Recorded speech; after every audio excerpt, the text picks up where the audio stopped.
नमस्कार दोस्तों, मैं आनंद चौहान आप सभी का स्वागत करता हूं आपके अपने YouTube चैनल टीचिंग विद आनंद चौहान में। दोस्तों, आज हम पढ़ने वाले हैं उत्तर प्रदेश स्पेशल जीके और इसमें हम पढ़ने वाले हैं उत्तर प्रदेश के लोक नृत्य किस क्षेत्र में किए जाते हैं, किस उपलक्ष्य में किए जाते हैं, किस समूह या समुदाय के द्वारा किए जाते हैं। इन सबको हम ट्रिक से याद करने वाले हैं जिससे आपको चुटकियों में याद हो जाएंगे। दोस्तों, जो हमारी यूपी पुलिस कांस्टेबल 2022 की जो परीक्षा आने वाली है उसमें से यूपी जीके के 4 से 5 क्वेश्चन पूछ लिए जाते हैं। तो चलिए दोस्तों, हम वीडियो को स्टार्ट करते हैं। और दोस्तों, अभी तक आपने वीडियो को लाइक नहीं किया तो लाइक कर दीजिए और यदि चैनल पर नए हो तो चैनल को सब्सक्राइब कर लीजिए और अपने दोस्तों में शेयर कीजिए। तो चलिए दोस्तों, वीडियो को स्टार्ट करते हैं फटाफट। दोस्तों, हम बात करने वाले हैं यूपी जी के लोक नृत्य की, जिसमें से सैरा नृत्य, धुरिया नृत्य, राय नृत्य, देवी नृत्य, पाई डंडा नृत्य, ख्याल नृत्य, कार्तिक नृत्य, ये जितने भी नृत्य हैं ये सभी बुंदेलखंड क्षेत्र से संबंधित हैं। अब हम दोस्तों इनको याद करने वाले हैं ट्रिक से। दोस्तों, बुंदेलखंड में वॉइस आ रही है बुलंद, बुंदेलखंड बुलंद। और यदि आपको याद हो गया ना बुंदेलखंड बुलंद, बुंदेलखंड बुलंद, तो ये आपको सभी याद हो जाएंगे। यदि आपने याद रख लिया कि बुंदेलखंड से वॉइस आ रही है बुलंद, तो ये बुंदेलखंड के जितने भी क्षेत्र हैं ये सभी आपको याद हो जाएंगे तुरंत चुटकियों में। अब देखिए दोस्तों, पहला है सैरा नृत्य। अब सैरा नृत्य में वॉइस किसकी आ रही है? शेर की। सैरा नृत्य शेर। अब देखिए दोस्तों, जिस शेर होता है ना, जो शेर होता है ना, उसके इरादे कैसे होते हैं? बुलंद होते हैं। यानी शेर के इरादे कैसे होते हैं? बुलंद होते हैं। तो सैरा नृत्य कहाँ से संबंधित हो गया? बुंदेलखंड से। यानी शेर के इरादे कैसे होते हैं? बुलंद। तो सैरा नृत्य बुंदेलखंड। अब बात करते हैं धुरिया नृत्य। यह भी हमारा बुंदेलखंड क्षेत्र से संबंधित है। अब देखिए दोस्तों, धुरिया से वॉइस आ रही है दूरियाँ, धुरिया दूरियाँ। अब देखिए दोस्तों, बंदे के इरादे कैसे होने चाहिए? बुलंद होने चाहिए और दूरियां चाहे जितनी हों, यानी बंदे के हौसले बुलंद होने चाहिए। तो दूरियां मायने नहीं रखती हैं। तो धुरिया नृत्य बुंदेलखंड। नेक्स्ट है राय नृत्य। यह भी हमारा बुंदेलखंड क्षेत्र से संबंधित है। अब देखिए दोस्तों, राय नृत्य में वॉइस आ रही है राहें, राई, राहें, रास्ते। यदि बंदे के हौसले बुलंद है ना दोस्तों, यदि किसी बंदे के हौसले बुलंद है ना, तो उसके कितने भी रास्ते, राहें कितनी भी लंबी क्यों ना हो, वह मंजिल को एक ना एक दिन जरूर पा लेता है दोस्तों। फिर रास्ते चाहे जितने लंबे क्यों ना हो, लेकिन वह मंजिल को पा ही लेता है। यदि उसके हौसले कैसे होने चाहिए दोस्तों? बुलंद होने चाहिए। तो उसको रास्ते कैसे लगने लगते हैं? छोटे लगने लगते हैं। लेकिन उसके हौसले कैसे होने चाहिए दोस्तों? बुलंद होने चाहिए मेरे भाई। अब बात करते हैं दोस्तों अपने नेक्स्ट दिया है देवी नृत्य। यह भी हमारा बुंदेलखंड क्षेत्र से संबंधित है। अब देखिए दोस्तों, एक कोई बंदा है, उसने रट लगा रखी है कि देवी माँ दर्शन दो, देवी माँ दर्शन दो, देवी माँ दर्शन दो, यानी देवी नृत्य। तो देवी नृत्य क्या हो जाएगा कि देवी माँ दर्शन दो, देवी माँ दर्शन दो। यानी एक बंदा है, उसने रट लगा रखी है इस चीज़ की। तो किसी ने कहा कि बच्चा, देवी माँ ऐसे दर्शन नहीं देगी, उसके लिए हौसले बुलंद होने चाहिए और तुम्हें पूजा अर्चना करनी होगी, तब जाके तुझे माँ दर्शन देगी। यानी तब जाके तुझे जो देवी माँ है तभी दर्शन देगी, जब तुम्हारे हौसले कैसे होने चाहिए? बुलंद होने चाहिए और तुम्हें देवी माँ की पूजा अर्चना करनी होगी मेरे भाई, तभी आपको दर्शन मिलेंगे। यानी देवी नृत्य बुंदेलखंड क्षेत्र से संबंधित हो जाएगा। अब नेक्स्ट है दोस्तों पाई डंडा नृत्य। यह भी हमारा बुंदेलखंड क्षेत्र से संबंधित है। अब जब हम छोटी क्लास में पढ़ा करते थे तब टीचर बहुत मारा करती थी। तो जब टीचर डंडे से मारा करती थी तो हम कैसे बोलते थे? आई माँ, आई माँ, आई माँ, डंडा आई, डंडा आई माँ, आई माँ। तो हम ऐसे बोलते थे ना, जब डंडा पड़ता था ना तो हम कैसे बोलते थे? आई माँ। लेकिन धीरे धीरे हमारे हौसले बुलंद होते गए और जब हमको 10-10 डंडे टिकते थे ना, तब हम आई माँ नहीं बोला करते थे, क्योंकि हमारे हौसले कैसे हो गए थे ना? बुलंद हो गए। तो पाई डंडा नृत्य बुंदेलखंड से हो गया। यानी टीचर ने हमको इतना मारा डंडे से कि हमारे हौसले बुलंद होते गए। नेक्स्ट है दोस्तों ख्याल नृत्य। ये भी बुंदेलखंड क्षेत्र में किया जाता है। एक बंदा कह रहा है कि ख्याल रखना, परिस्थितियाँ कितनी भी तुम्हारे विपरीत क्यों ना हो, लेकिन तुम्हारे हौसले हमेशा बुलंद होने चाहिए। ख्याल रखना, यानी ख्याल नृत्य बुंदेलखंड। कह रहा है बंदा कि तुम्हें ख्याल रखना चाहिए, परिस्थितियाँ कितनी भी तुम्हारे विपरीत क्यों ना हो, लेकिन तुम्हारे हौसले हमेशा बुलंद होने चाहिए। ख्याल रखना मेरे भाई, यदि तुमको मंजिल पाना है ना तो तुम्हारे हौसले हमेशा बुलंद होने चाहिए। ख्याल रखना। तो ख्याल नृत्य बुंदेलखंड क्षेत्र से संबंधित हो गया। भाई और बहनों, मित्रों, ख्याल रहे, परिस्थितियाँ कितने भी तुम्हारे विपरीत क्यों ना हो, हौसले हमेशा तुम्हारे बुलंद होने चाहिए। ख्याल रखना इस बात का, हौसले हमेशा बुलंद होने चाहिए। नेक्स्ट है कार्तिक नृत्य। यह भी बुंदेलखंड क्षेत्र में मनाया जाता है। अब देखिएगा दोस्तों, कार्तिक नृत्य में वॉइस किसकी आ रही है? कार्तिक, यानी कार्तिक नाम का लड़का है। तो उसने इन सभी परिस्थितियों को देखकर उसको मतलब आभास हुआ अंदर से कि हमारे भी हौसले कैसे होने चाहिए दोस्तों? बुलंद होने चाहिए। यानी इन सभी परिस्थितियों से वह प्रेरित होकर उसने उसके मन के अंदर जो जिज्ञासा उत्पन्न हुई, यानी उसने सोचा कि हमारे हौसले कैसे होने चाहिए? बुलंद होने चाहिए। यानी कार्तिक नाम का एक लड़का है और वह इन सभी चीज़ों से प्रेरित होकर उसके हौसले बुलंद होने चाहिए। कार्तिक नृत्य हमारा कहाँ से हो गया? बुंदेलखंड क्षेत्र। अब देखिए भाई, कार्तिक ने तो अपने हौसले बुलंद कर लिए ना, अब आपकी बारी है। चलिए दोस्तों, एक बार फिर से इसका रिवाज करते हैं। यह सैरा नृत्य, ये कहाँ से संबंधित है? बुंदेलखंड क्षेत्र से। यानी भैया शेर को हौसले कैसे होते हैं? बुलंद होते हैं। नेक्स्ट है दोस्तों धुरिया नृत्य। दूरियाँ चाहे जितनी भी क्यों ना हो, हमको कोई फ़र्क नहीं पड़ता भाई, बस हौसले बुलंद होने चाहिए। नेक्स्ट है दोस्तों राई नृत्य। रास्ते कितने भी कठिन क्यों ना हो, लेकिन हमारे हौसले कैसे होने चाहिए दोस्तों? बुलंद होने चाहिए। रास्ते कितने भी लंबे क्यों ना हो, यदि हमारे हौसले बुलंद है ना, तो ये रास्ते छोटे लगने लगते हैं। नेक्स्ट है दोस्तों देवी नृत्य। यानी एक लड़का है जो देवी माँ की रट लगा के रह गया है कि देवी माँ दर्शन दो, देवी माँ दर्शन दो। तभी एक व्यक्ति बोला, भाई देवी माँ ऐसे दर्शन नहीं देंगी, तुम्हें पूजा अर्चना करनी होगी और तुम्हारे हौसले बुलंद होने चाहिए। नेक्स्ट है पाई डंडा नृत्य। ये बुंदेलखंड क्षेत्र में मनाया जाता है। अब देखिए दोस्तों, जब हम छोटी कक्षाओं में पढ़ते थे तो हमको गुरुजी मारा करते थे ना, किससे मारता करते थे? डंडे से। तो हम कैसे बोलते थे? आई माँ, आई माँ, यानी आई माँ। तो हम डंडे पढ़ते पढ़ते हमारे हौसले कैसे हो गए? बुलंद। अब चाहे 10 डंडे मारो या 20 डंडे मारो भैया, अब हमारे हौसले कैसे हैं? बुलंद है भैया, कोई फ़र्क नहीं पड़ता। अब दोस्तों नेक्स्ट है ख्याल रथ। ख्याल रखना, यानी मोदी जी कह रहे भाई ख्याल रखना मित्रों, ख्याल रखना, हौसले हमेशा तुम्हारे बुलंद होने चाहिए। नेक्स्ट है दोस्तों कार्तिक नृत्य। यानी कार्तिक नाम का लड़का, उसके हौसले कैसे हैं? बुलंद। अब मिलते हैं दोस्तों अपने नेक्स्ट क्वेश्चन से। नेक्स्ट क्वेश्चन है दोस्तों आपके सामने कलाबाजी नृत्य। यह दोस्तों अवध क्षेत्र में मनाया जाता है। नेक्स्ट है झूला नृत्य। यह ब्रज क्षेत्र में मनाया जाता है। रास नृत्य, यह ब्रज क्षेत्र में मनाया जाता है। और चरकुला नृत्य, यह भी ब्रज क्षेत्र में मनाया जाता है। अब दोस्तों इनको याद करते हैं ट्रिक से। पहला है दोस्तों कलाबाजी नृत्य। यह कहाँ मनाया जाता है? यह अवध क्षेत्र में मनाया जाता है। देखिए दोस्तों, एग्जामिनर आपसे किसी भी तरीके से प्रश्न पूछ सकता है। आपसे ये भी पूछ सकता है कि अवध क्षेत्र में कौन सा नृत्य मनाया जाता है, तो ऑप्शन में आपको दे देगा कलाबाजी नृत्य। या आपसे ऐसे भी पूछ सकता है कि कलाबाजी नृत्य किस क्षेत्र में मनाया जाता है, यानी अवध क्षेत्र में, या किस समुदाय में मनाया जाता है, यानी किसके द्वारा मनाया जाता है। यानी इसके बारे में हम पूरी चर्चा करने वाले हैं दोस्तों। तो ठीक है दोस्तों, अब बात करते हैं कलाबाजी नृत्य की। यह कहाँ मनाया जाता है? अवध क्षेत्र में मनाया जाता है। अब देखिए दोस्तों, कलाबाजी से वॉइस किसकी आ रही है? कालाबाजारी। यानी कालाबाजारी कैसा है? अवैध है, यानी कालाबाजारी अवैध है। तो अवैध को क्या बना लेंगे? अवैध। और कलाबाजी से कालाबाजारी कैसा है? अवैध है। अब नेक्स्ट है दोस्तों झूला नृत्य। यह हमारा ब्रज क्षेत्र में मनाया जाता है। अब देखिएगा दोस्तों, ब्रज क्षेत्र में वॉइस किसकी आ रही है? ब्रज में ब्रिज की। ब्रिज यानी पुल, यानी फ्लाईओवर की। ब्रिज यानी ब्रिज, ब्रिज को क्या बोलते हैं? फ्लाईओवर। अब जो दोस्तों फ्लाईओवर होते हैं ना, ब्रिज, वो कैसे होते हैं? झूलते रहते हैं, यानी थोड़ा लटकदार बनाए जाते हैं। यानी कैसे होते हैं? झूलते रहते हैं। तो झूला नृत्य हो गया ना कवर, ब्रज क्षेत्र से। नेक्स्ट है दोस्तों रास नृत्य। यह भी हमारा ब्रज क्षेत्र से संबंधित है। अब देखिए भाई, रास नृत्य में वॉइस किसकी आ रही है? रस की, यानी रास, रस। और रस को हम बोल देते हैं दोस्तों भीड़। भीड़ बोलते हैं जहाँ कहीं पर भीड़ भाड़ ज़्यादा होती है ना, तो हम क्या कह देते हैं? अरे भाई यहाँ पर आज बहुत रस है, यानी रस बहुत है। और अब जो ये ब्रिज है ना, ब्रिज को हमने क्या बताया था दोस्तों आपको? ब्रिज, यानी ब्रिज जो फ्लाईओवर है ना, उस पर रस हमेशा बना ही रहता है। यानी जाम जो है ना, भीड़ भाड़ है ना, वो लगी ही रहती है ब्रिज पे। यानी ब्रिज यानी फ्लाईओवर पर जाम लगा ही रहता है। अब नेक्स्ट है दोस्तों चरकुला नृत्य। यह भी हमारा ब्रज क्षेत्र से संबंधित है। अब देखिए दोस्तों, चरकुला का हो जाएगा करकुला, यानी करकुल्ला। तो चरकुला को हम क्या बनाएंगे दोस्तों? करकुल्ला। अब देखिए, बच्चे ने ब्रश कर लिया पर कुल्ला नहीं किया। ब्रज को क्या बनाएंगे दोस्तों? ब्रश, यानी उसने ब्रश कर लिया पर कुल्ला नहीं किया।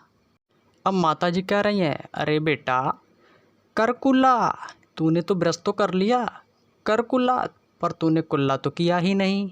बेटा ब्रश तो कर लिया, कर कुल्ला यानी चरकुला, यानी कर कुल्ला।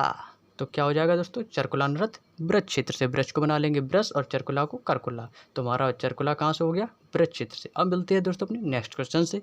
देखिए दोस्तों, ट्रिक फ़नी और मज़ेदार ज़रूर है, लेकिन आप इसको एक बार अच्छे से समझ लेंगे ना, तो गारंटी के साथ कह रहा हूँ आप इसको लंबे समय तक भूल नहीं पाएंगे। एक बार इसको आप अच्छे से रिवाइज कीजिए, अच्छे से समझने की कोशिश कीजिए और अपने माइंड में सेट कीजिए। 100% गारंटी के साथ कह रहा हूँ, आप लंबे समय तक भूल नहीं पाएंगे। मिलते हैं दोस्तों अपने नेक्स्ट क्वेश्चन से। नेक्स्ट क्वेश्चन कहता है दोस्तों कठघोड़वा नृत्य। तो ये कठघोड़वा नृत्य ये दोस्तों पूर्वांचल क्षेत्र में मनाई जाती है। ये चारों नृत्य हैं दोस्तों, ये चारों नृत्य पूर्वांचल क्षेत्र में मनाए जाते हैं। अब दोस्तों इसको हम याद करने वाले हैं ट्रिक से। अब देखिए दोस्तों, पूर्वांचल में लास्ट में आ रहा है चल, चल, चले जाना। चल यानी पूर्वांचल यानी चले जाना। अब देखिए दोस्तों, कट घोड़वा, कट का मान बना लेंगे हम दोस्तों काठ, यानी काठ का घोड़ा। काठ को किसको बोलते हैं? लकड़ी को, यानी लकड़ी का घोड़ा यानी काठ का घोड़ा। अब भाई काठ का घोड़ा है, यदि आप उससे बोल रहे चल चल, क्या वो चलेगा? भाई वो तो चलेगा नहीं, क्योंकि भाई काठ का घोड़ा है।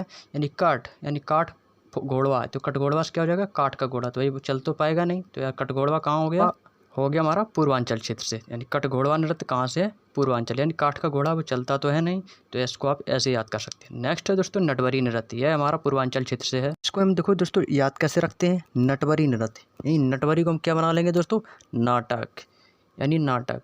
अब जैसे मान लो आपने किसी से कहा तू ज़्यादा नाटक मत कर, समझा ना? तू ज़्यादा नाटक मत कर, तू चल निकल यहाँ से, निकल, चल यहाँ से, तू ज़्यादा नाटक मत कर मेरे सामने, चल यहाँ से। आप इसको ऐसे याद रख सकते हैं, यानी नटवरी नृत्य पूर्वांचल, यानी नाटक मत कर तू चल यहाँ से। नेक्स्ट है दोस्तों धोबिया नृत्य, यह भी हमारा पूर्वांचल क्षेत्र से संबंधित है। अब देखिए दोस्तों धोबिया नृत्य में हम क्या बना लेंगे? धोबिया को धोबी। अब धोबी का काम क्या होता है दोस्तों? कपड़े धोना, यानी धोबी का काम क्या होता है? कपड़े धोना। तो धोबी जब कपड़े धोता है फिर उसके बाद क्या करता है? उसको सुखाता है। तो जब वह सुखाता है ना, तो वह कब सुखाता है? जब सूर्य पूर्वांचल, जब सूर्य पूर्व दिशा में होता है, यानी जब सूर्य सुबह उगता है ना, तो पूर्व दिशा में उगता है, तो जब सुबह सूर्य होगा ना तभी तो अपने कपड़े सुखाएगा। कि जब पश्चिम में हो जाएगा सूर्य तब सुखाएगा, तब तो शाम हो जाएगी, तब तो धूप तो निकलेगी नहीं, तो कपड़े नहीं सूख पाएंगे। यानी धोबी जो होता है वह कपड़े कब सुखाता है? पूर्वांचल, यानी जब पूरब की ओर से सूर्य उगता है तब कपड़े सुखाता है। तो यानी धोबिया नृत्य पूर्वांचल क्षेत्र से संबंधित है।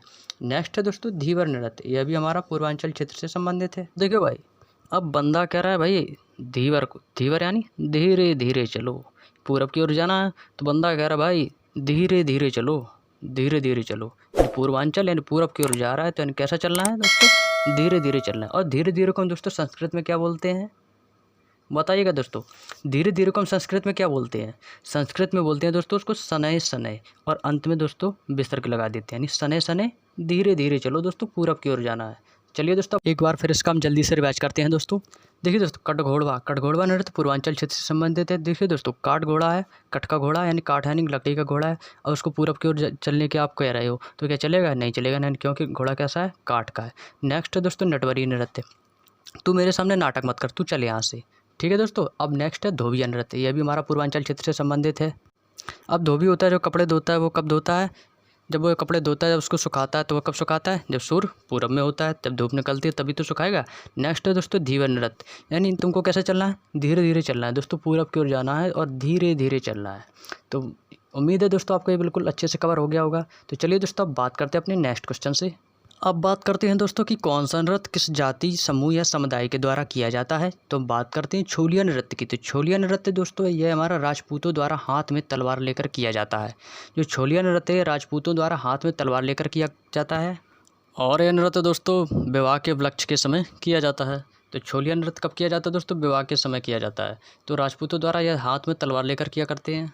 अब देखिए दोस्तों जो छोलिया नृत्य है, इसमें छोलिया शब्द जो दिया गया है यह एक देसी शब्द है, यानी जो देहात में लोग बोल देते हैं ना छोलिया, यानी छो हो जाना। अब कोई बंदा हुआ छो हो गया, यानी छो यानी क्या बोल देते हैं उसको? गुस्सा, यानी बंदा आया हुआ गुस्सा हो गया, यानी क्या देते हैं ना? छो हो गया बंदा। अब छोटा बच्चा है उसको टॉय नहीं दिए तो यानी गुस्सा हो गया, यानी छो हो गया। अब दिया है राजपूतों, यानी जो राजपूत है ना, यानी राजा महाराजाओं के जो पुत्र हुआ करते थे ना, वो थोड़ा गुस्सा हुआ हो जाते थे। यानी जब वो बचपन में जो होते थे ना, जिनको जब कोई चीज़ की जब वो हट कर लिया करते थे, तो उनको जब वो चीज़ नहीं मिल पाती थी तो यानी छो हो जाते थे, यानी गुस्सा हो जाते थे। अब वो इसलिए गुस्सा हो जाते थे क्योंकि वो राजा महाराजाओं के पुत्र हैं। किसके पुत्र हैं? राजा महाराजाओं के पुत्र हैं, तो वो इसलिए गुस्सा हो जाते थे छोटी छोटी बातों पर। तो छोलिया नृत्य हो गया, राजपूतों द्वारा किया जाता है। नेक्स्ट है दोस्तों पायडंडा नृत्य, यह बुंदेलखंड के अहीरों द्वारा किया जाता है। किस जाति के द्वारा? अहीरों द्वारा। अब देखिए भाई अहीरों से वॉइस किसकी आ रही है? हीरो, अहीरों, हीरो, तो अहीरो का हो जाएगा हीरो। अब जो हीरो होता है ना, आपने फिल्मों में देखा होगा ना, जो हीरो होता है ना वो गुंडों को ना डंडे से पीटता है। जो साउथ मूवी में आप देखते हैं ना, तो उसमें गुंडे जो होते हैं ना उसको कौन पीटता है? हीरो पीटता है। तो हीरो किससे पीटता है? डंडों से पीटता है। तो पायडंडा नृत्य किससे हो जाएगा? बुंदेलखंड के अहीरों से। दोस्तों बिल्कुल ईजी ट्रिक है, एक बार इसको आप माइंड में सेट कीजिए, लंबे समय तक नहीं भूल पाएंगे। नेक्स्ट है दोस्तों नटवरी नृत्य, यह भी अहीरों द्वारा मनाया जाता है। अब देखिए दोस्तों इसमें भी लास्ट में क्या आ रहा है? हीरो। अब देखिए दोस्तों अब जो हीरो होते हैं ना वो फिल्मों में अकेले ही काम नहीं करते हैं, वो नाटक में भी काम करते हैं। तो नटवरी से हमने आपको क्या बताया था, नाटक यानी जो हीरो जो होते हैं ना, वो नटवरी यानी नाटकों में भी काम करते हैं। तो आप इसको ऐसे याद रख सकते हैं, यानी पाय डंडा नृत्य यानी भैया हीरो जो होता है वो डंडा से गुंडे को मारता है, और हीरो होते हैं ना वो फिल्मों में ही अकेले काम नहीं करते हैं, वो नाटकों में भी काम करते हैं। तो नटवरी नृत्य क्या हो जाएगा दोस्तों, हीरो द्वारा हो जाएगा। उम्मीद है दोस्तों आपको बिल्कुल अच्छे से क्लियर हो गया है। तो हम दोस्तों बात करते हैं अपने नेक्स्ट पेज पर। नेक्स्ट है दोस्तों धुरिया नृत्य।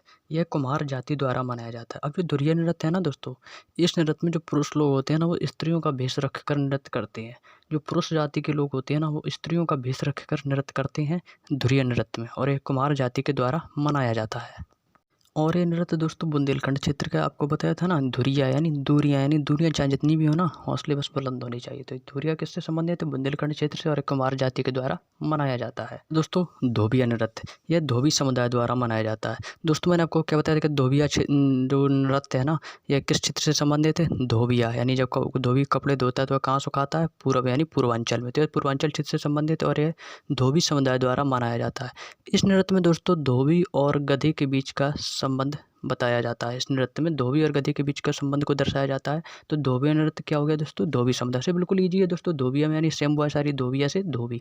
नेक्स्ट है दोस्तों सेरा नृत्य। यह किसानों द्वारा फसल कटाई में के लिए किया जाता है। अब ये सेरा नृत्य किस क्षेत्र से संबंधित, आपको बताते हैं शेर के हौसले कैसे होते हैं दोस्तों, बुलंद होते हैं। तो सेरा नृत्य किस क्षेत्र से संबंधित है, बुंदेलखंड क्षेत्र से, और किसानों द्वारा फसल कटाई के समय किया जाता है। अब नेक्स्ट है दोस्तों धीवर नृत्य। यह कहार जाति द्वारा किया जाता है। अब धीवर नृत्य हमने आपको क्या बताया था, किस क्षेत्र से संबंधित है, यानी धीरे धीरे चले, अभी पूर्वांचल यानी पूरब की ओर चलना है भैया, रास्ता बहुत लंबा है, यानी कैसा चलना है, धीरे धीरे चलना है। तो धीवर को हम क्या बना लेंगे दोस्तों, धीवर यानी जेवर।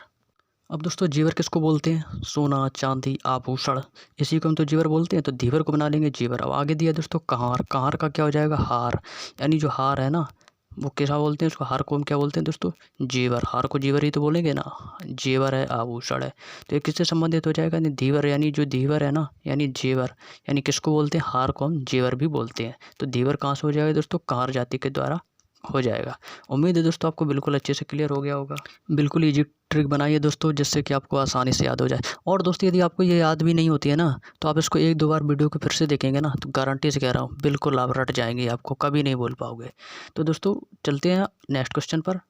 इसमें दिया है दोस्तों जोगनी नृत्य। यह नृत्य जो होता है दोस्तों, यह रामनवमी के अवसर पर मनाया जाता है, और इस नृत्य में भी पुरुष लोग जो होते हैं वो महिलाओं का रूप धारण करके नृत्य करते हैं। किस नृत्य में दोस्तों, जोगनी नृत्य में। एग्जाम में आपसे दोस्तों इस प्रकार से पूछा जा सकता है कि रामनवमी के अवसर पर कौन सा नृत्य मनाया जाता है, तो ऑप्शन में आपको मिल जाएगा जोगनी। या फिर आपको ऐसे भी पूछा जा सकता है कि पुरुष और स्त्री को जो रूप धारण करके लोग जो नृत्य करते हैं कौन सा नृत्य है दोस्तों, जोगनी नृत्य। तो इसको हम दोस्तों याद कैसे करते हैं, ट्रिक से। अब देखिए दोस्तों जोगनी दिया गया है, तो जोगनी को हम क्या बना लेंगे दोस्तों, जोगिन। यानी भैया मैं तो जोगिन हो गई, यानी किसकी होगी, यानी राम की, यानी राम भक्ति, यानी मैं तो राम भक्ति में जोगन हो गई। क्योंकि जिस प्रकार मीराबाई जो कृष्ण भक्ति में भगवान कृष्ण के लिए क्या बन गई थी, जोगिन बन गई थी। तो ठीक उसी प्रकार इसमें एक जोगिन शब्द आ गया, यानी जोगिन यानी राम भक्ति की मैं तो जोगिन हो गई, यानी राम भक्ति में क्या हो गई, जोगिन हो गई। और दोस्तों आपको याद रखना है दोस्तों, यह जो नृत्य होता है पुरुष और महिलाओं का रूप धारण करके दो नृत्य किए जाते हैं। एक हो गया ये जोगनी नृत्य, और एक है दोस्तों हमारा धीवर नृत्य। इन दोनों नृत्य में पुरुष लोग होते हैं जो महिलाओं का रूप धारण करके नृत्य करते हैं। आपको इस बात का ध्यान रखना है दोस्तों। मीराबाई से ध्यान आया दोस्तों, आप लोगों को कमेंट बॉक्स में इसका जवाब देना है। आप लोगों को बताना है दोस्तों कि मीराबाई की जो मृत्यु हुई थी वो कहाँ पर हुई थी। ये वेरी इंपॉर्टेंट क्वेश्चन है दोस्तों, ये काफ़ी बार एग्जाम में देखने को मिला है दोस्तों। तो आप इस प्यारे से क्वेश्चन का जवाब कमेंट बॉक्स में देंगे कि मीराबाई की मृत्यु कहाँ पर हुई थी। आपके सामने आता हुआ है नेक्स्ट क्वेश्चन। नेक्स्ट है दोस्तों चरकुला नृत्य। अब इस नृत्य में दोस्तों होता क्या है कि बैलगाड़ी के पहियों पर घड़े रखकर यह किया जाता है, और कभी कभी तो इसमें दोस्तों सर पर घड़े रखकर भी इसका नृत्य करते हैं। यानी चरकुला नृत्य जो होता है बैलगाड़ी के पहियों पर घड़े रखकर किया जाता है, और कभी सर पर रखकर भी किया जाता है। नेक्स्ट क्वेश्चन दोस्तों है छपेली नृत्य। ये जो छपेली नृत्य होता है ये दोस्तों एक हाथ में रुमाल और दूसरे हाथ में दर्पण यानी शीशा लेकर किया जाने वाला नृत्य है, और यह नृत्य आध्यात्मिक शांति की कामना के लिए किया जाता है। अब दोस्तों इसको याद कैसे रखते हैं, अब देखिए दोस्तों छपेली से बनाएंगे छैल छबीली, छपेली से क्या बनाएंगे, छैल छलेबी। अब जो छबीली लोग होते हैं ना वो कैसे होते हैं, एक हाथ में भैया रुमाल ले लिया और एक हाथ में दर्पण ले लिया, और बस देखना स्टार्ट कर दिया कि हाय मैं कितनी सुंदर हूँ, हाय मैं ऐसी हूँ, हाय मैं वैसी हूँ। यानी इसमें देखते रहते हैं अपने रुमाल से अपने पसीना जो होता है ना उसको पोंछते रहते हैं, देखते रहते हैं, पोंछते रहते हैं, शीशा को देखते रहते हैं। यानी कौन होते हैं, वो छबीली लोग होते हैं ना, वो देखते रहते हैं और उनको शीशा यानी दर्पण में एक हाथ में रुमाल लेकर और दर्पण को देखते हैं ना, इससे उनको क्या मिलता है, इससे उनको आध्यात्मिक शांति की कामना मिलती है, यानी उनको आध्यात्मिक शांति मिलती है अंदर में। यानी वो छबीले लोग होते हैं ना, वो हाथ में रुमाल ले लिया, शीशा ले लिया, तो शीशा में अपना जो फेस देखकर उनको आध्यात्मिक शांति मिलती है दोस्तों। उम्मीद है दोस्तों आप इसको याद कर लेंगे दोस्तों। फनी ट्रिक ज़रूर है लेकिन आपको याद कराने के लिए दोस्तों बनाइए। चलिए दोस्तों बात करते हैं अपने नेक्स्ट क्वेश्चन से। नेक्स्ट है दोस्तों राई नृत्य। तो आपको सबसे पहले बताना है दोस्तों कि राई नृत्य जो किस क्षेत्र में मनाया जाता है। राई क्षेत्र। आपको क्या बताया था दोस्तों, राई राहें। राहें कितनी भी कठिन क्यों ना हो, हौसले कैसे होने चाहिए, बुलंद होने चाहिए। तो ये राई नृत्य जो है दोस्तों ये बुंदेलखंड क्षेत्र में मनाया जाता है और दोस्तों ये कब मनाया जाता है, यह दोस्तों विशेषकर जन्माष्टमी के अवसर पर मनाया जाता है। ये जो राई नृत्य है विशेषकर जन्माष्टमी के अवसर पर मनाया जाता है और इस नृत्य में बुंदेलखंड की महिलाओं द्वारा मयूर का रूप धारण करके किया जाता है। देखो इसमें दोस्तों दिया गया ना बुंदेलखंड, यानी जो बुंदेलखंड की जो महिलाओं द्वारा इसमें मयूर का रूप धारण करके यह नृत्य किया जाता है। तो राई नृत्य जो होता है जन्माष्टमी के अवसर पर मनाया जाता है। दोस्तों आपसे पूछा जा सकता है कि जन्माष्टमी के अवसर पर कौन सा नृत्य मनाया जाता है, तुम्हारा हो जाएगा दोस्तों राई नृत्य। और ऐसा भी पूछा जा सकता है कि महिलाओं द्वारा कौन सा नृत्य मयूर रूप धारण करके किया जाता है। आपसे एग्जामिनर कुछ भी किसी भी तरीके से प्रश्न पूछ सकता है, ऐसे भी पूछ देता है, तो आपको क्या बताना है, राई नृत्य। दोस्तों इसको याद कैसे करेंगे कि भैया रास्ते से जा रहे थे, यानी जंगल के रास्ते जा रहे थे, तो हमको रास्ते में हमने मोर को देखा। यानी रास्ते से जा रहे थे हम, जंगल के रास्ते से जा रहे थे तो हमने मोर को देखा। तो आप इसको ऐसे याद रख सकते हैं दोस्तों। मोर को देखकर याद आया, मोर कैसे बोलती है दोस्तों, नेक्स्ट क्वेश्चन है दोस्तों आपके सामने। तो दोस्तों झूला नृत्य, यह झूला नृत्य जो है दोस्तों इस श्रावण मास में मनाया जाता है और किस क्षेत्र से संबंधित है दोस्तों, हमने क्या बताया था, झूला जब बुंदेलखंड ब्रज क्षेत्र से संबंधित है। यानी ब्रज जो होते हैं वो कैसे होते हैं, झूलते रहते हैं। तो झूला नृत्य हो गया दोस्तों ब्रज क्षेत्र से संबंधित है। अब देखिए दोस्तों इसको याद कैसे करते हैं, तो झूला होता है जो झूला कब डालते हैं दोस्तों, कब झूलते हैं झूला, सावन में झूला झूलते हैं। तो झूला कब झूलते हैं दोस्तों, सावन में, तो श्रावण मास में मनाया जाता है। नेक्स्ट है दोस्तों ख्याल नृत्य। और ख्याल नृत्य जो दोस्तों ये हमने आपको क्या होता है कि ख्याल रखना है, आपके हौसले कैसे होने चाहिए, बुंदेलखंड किस क्षेत्र से संबंधित है दोस्तों, यह बुंदेलखंड क्षेत्र से संबंधित है। और दोस्तों यह पुत्र जन्मोत्सव के समय मनाया जाता है और रंगीन कागज और बांस के मंदिर बनाए जाते हैं। यह जो ख्याल नृत्य है यह पुत्र जन्मोत्सव के समय मनाया जाता है, जिसमें रंगीन कागज और बांस के मंदिर भी बनाए जाते हैं। अब इसको दोस्तों याद कैसे करते हैं, देखिए दोस्तों जैसे मान लेते हैं कि संजय नाम का आदमी है, तो भाई भैया ऑफिस नहीं गया, यानी ऑफिस से उसने छुट्टी ले ली। तो जो ऑफिस के जो कर्मचारी वह सोच रहे क्या संजय आया क्यों नहीं, तो लोग क्या कहते हैं ना, मेरे ख्याल से शायद संजय के पुत्र का जन्मदिन है इसीलिए वह ऑफिस नहीं आया। यानी मेरे ख्याल से संजय के पुत्र का जन्मदिन है इसलिए वह आज ऑफिस नहीं आया। और दोस्तों इस उत्सव में रंगीन कागज के बांस के मंदिर भी बनाए जाते हैं। नेक्स्ट है दोस्तों, नेक्स्ट क्वेश्चन है दोस्तों रास नृत्य। इसे रासक दंड नृत्य भी कहते हैं। यह किस क्षेत्र से संबंधित है दोस्तों, यह भी ब्रज क्षेत्र से संबंधित है। अब जो रास नृत्य होता है इसको हम रासक दंड नृत्य भी कहते हैं। रास नृत्य या रासक दंड, बिल्कुल लीजिए मेरे भाई, सेम वॉइस आ रही है। तो रास नृत्य यानी रासक, यानी रास से क्या हो जाएगा, रासक। आप इसको ईजिली याद रख सकते हैं दोस्तों। नेक्स्ट दोस्तों कटघोड़वा नृत्य। इस नृत्य में दोस्तों होता है कि इसमें घोड़े की नृत्य आकृति को आगे बांधकर नृत्य किया जाता है। इसमें जो घोड़े को आकृति बना देते हैं और उसको आगे बांधकर नृत्य किया जाता है। और दोस्तों किस क्षेत्र में मनाया जाता है, आपको क्या बताया था कि काठ का घोड़ा चल नहीं सकता, यानी कहाँ मनाया जाता है दोस्तों, पूर्वांचल क्षेत्र में मनाया जाता है। इजीली आप इसको याद रख सकते हैं दोस्तों, मैंने अभी आपको पीछे बताया था। आप बात करते हैं अपने दोस्तों नेक्स्ट क्वेश्चन से। नेक्स्ट दोस्तों देवी नृत्य। इस नृत्य में होता है कि देवी की उपासना के लिए किया जाता है और किस क्षेत्र से संबंधित है, या बुंदेलखंड क्षेत्र से संबंधित है। भैया ये बिल्कुल ईजी है, यानी देवी यानी क्या, देवी में क्या होगा, देवी नृत्य में देवी की पूजा होगी ना, तो देवी की उपासना के लिए किया जाता है। ईजिली आप इसको याद रख सकते हैं। तो ये थे दोस्तों आपके उत्तर प्रदेश के महत्वपूर्ण लोक नृत्य जिनको हमने ट्रिक के माध्यम से कवर किया है। दोस्तों आपको यहाँ से 99% क्वेश्चन देखने को मिल सकते हैं, बाकी भाई थारी किस्मत है। अब मिलता है दोस्तों आपको एक छोटा सा चैलेंज, उम्मीद है कि आप बिल्कुल इसका सही जवाब देंगे। क्वेश्चन है दोस्तों पाई डंडा नृत्य किस क्षेत्र का नृत्य है। इस प्यारे से क्वेश्चन का जवाब आपको कमेंट बॉक्स में बताना है दोस्तों। पाई डंडा समझ तो गए होंगे ना दोस्तों। और यदि आपका कोई सुझाव या विचार हो तो दोस्तों कमेंट बॉक्स में ज़रूर बताएं। तो चलिए दोस्तों मिलेंगे हम आपको ऐसी मज़ेदार ट्रिक के साथ। और यदि आपने अभी तक चैनल को लाइक नहीं किया दोस्तों तो लाइक कर दीजिए, यदि चैनल पर नए हो तो चैनल को सब्सक्राइब कर लीजिए और बेल आइकन को प्रेस कर लीजिए, जिससे आने वाली सभी नोटिफिकेशन आपको समय पर मिल सके। तो चलिए दोस्तों मिलेंगे आपको मज़ेदार ट्रिक के साथ, तब तक के लिए आप सभी दोस्तों का बहुत बहुत धन्यवाद। जय हिंद, जय भारत।